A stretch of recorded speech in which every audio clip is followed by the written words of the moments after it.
Hello दोस्तों, मैं हूं डॉक्टर युवराज लहरे, न्यूरोलॉजिस्ट रांची से।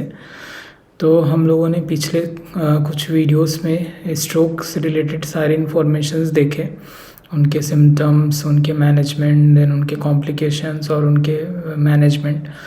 और ये लास्ट वीडियो है स्ट्रोक का, और इसमें हम लोग स्ट्रोक रिलेटेड जो फिजियोथेरेपी, जो एक्सरसाइजेस होते हैं उनको जो है देखेंगे। क्या क्या हम एक्सरसाइज घर पे कर सकते हैं। जैसा कि आप लोग ने देखा ही होगा कि स्ट्रोक होने के बाद उनको मैनेज करना बहुत डिफ़िकल्ट है। ब्रेन का टिश्यू जो है डैमेज होने के बाद रिकवरी करने के लिए कोई मेडिसिन हमारे पास नहीं है।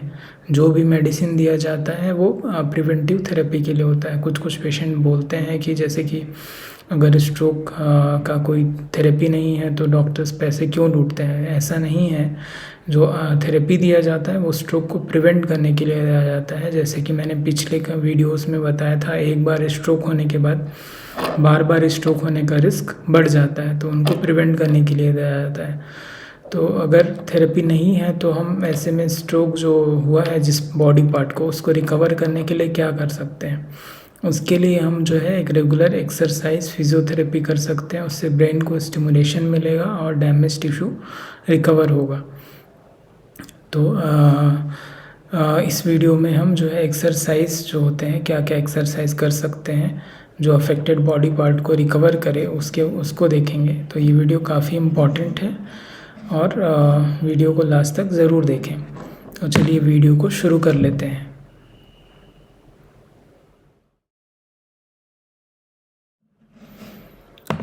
तो सबसे पहले हम लोग देखते हैं कि जो स्ट्रोक पेशेंट्स में कैसे पोजीशंस को मेंटेन करें एक्यूट स्ट्रोक में। तो एक्यूट स्ट्रोक मतलब इनिशियल के कुछ दिन जो होते हैं उनमें स्ट्रोक पेशेंट को कैसे पोजीशन मेंटेन करना है। तो आप इस फोटो में देख सकते हैं कि जैसे अगर पेशेंट बैठा हुआ है तो उनको जो है अफेक्टेड साइड को हमें हाथ को सपोर्ट करना है। अगर पेशेंट लेटा हुआ है तो लेटा हुआ है, अगर दो साइड में लेट सकता है, अनअफेक्टेड साइड में और अफेक्टेड साइड में। अगर अनअफेक्टेड साइड में लेटा हुआ है तो जो हैंड्स हैं उनको जो है प्रेशर प्रिवेंट करने के लिए, और जो पैर हैं उनको प्रेशर प्रिवेंट करने के लिए पिलोस यूज़ करना है। और अगर अफेक्टेड साइड में लेटा हुआ है तो भी सेम हमको जो है ये हाथ और पैर में पिलोस को यूज़ करने हैं ताकि प्रेशर सोर ना हो। और फ्रिक्वेंटली जो है ये पोजीशन हमें चेंज करते रहना है। अगर पेशेंट बैठने लायक नहीं है तो दो साइड में करवट चेंज करना है। और ये जो है बीच में भी पेशेंट को बीच वाले पोजीशन में भी कुछ समय के लिए रखना है, जो है प्रेशर पॉइंट को सपोर्ट करके। देन जब अगर जो है पेशेंट लेटा हुआ है और उठने का कोशिश कर रहा है तो हम लोग जैसे डायरेक्ट उठते हैं कि पैर को डायरेक्ट नीचे करके खड़े हो जाते हैं, वैसे भी ये पेशेंट नहीं कर सकते। तो इन पेशेंट में सबसे पहले जो है पैर कमर को टिल्ट करना है नीचे की तरफ। देन घुटने को नीचे लाना है, दोनों घुटने को, और देन हाथ से सपोर्ट करना है। ये हाथ से जो नॉर्मल हाथ है और जो अफेक्टेड हाथ है दोनों से ही ट्राई करना है। नॉर्मल हाथ से देन सपोर्ट करके देन सीधा होना है। देन सेम प्रोसीजर जो है एबनॉर्मल तरफ से भी रिपीट करना है। तो इस पोजीशन, इससे हमारा जो है हाथ का और पैर का जो है रिकवरी जल्दी होगा। देन जो पैर हैं उसके लिए भी बहुत सारे एक्सरसाइजेस हैं, जैसे कि आप देख सकते हैं जो कमर को पकड़ के मोड़ना है। देन जो हिप जॉइंट है उसको पकड़कर मोड़ना है, देन सीधा करना है। देन जो नी जॉइंट है उसको सीधा करना है, मोड़ना है। देन जो है हिप को दाएं बाएं रोटेट करना है। तो ये सारे जॉइंट्स के लिए सेम है। जितने भी जॉइंट्स के जो फुल एक्सरसाइजेस हैं वो हमें करने हैं।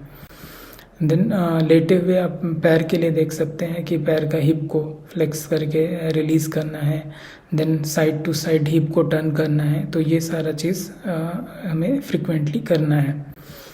देन जो हाथ का जो पावर होता है, हाथ के लिए हमें दोनों हाथ जैसे कि जो अफेक्टेड है और जो अफेक्टेड नहीं है दोनों को फिक्स कर लेना है, दोनों के फिंगर्स को।